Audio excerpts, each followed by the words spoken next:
So it'd be amazing if I didn't introduce myself and you did it for me, like with text.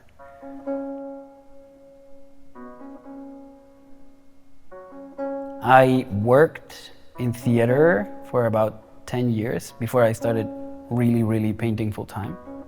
And that definitely has an influence on the way I work, because with me, the relationship of the viewer is very present. And the physical relationship of the viewer and the presence of another human is an important aspect of theater.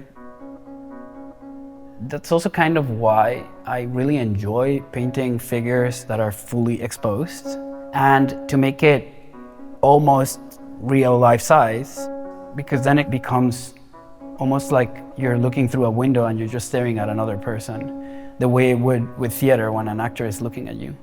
And it has this kind of very confronting effect that I think is very powerful.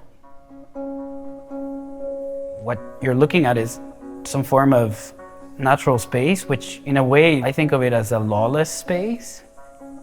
You're in this kind of limbo of rules. There's also kind of this reminiscing on spaces where people come together for whatever reason.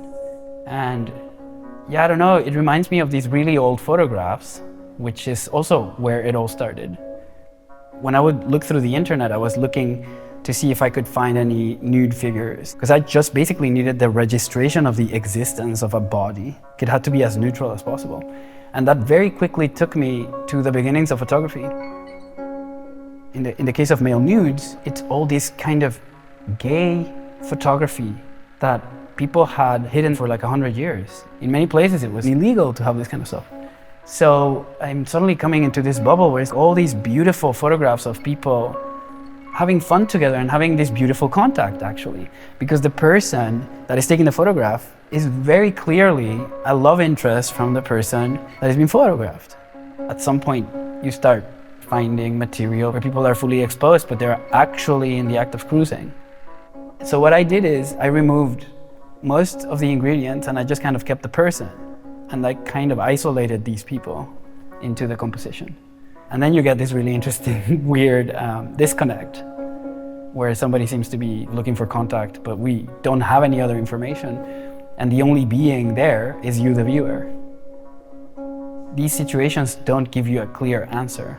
You have to deal with ambiguity. You have to deal with not knowing. You have to deal with just sitting in it. And that's when also you realize these things that we demonize in society are very often actually extremely fragile.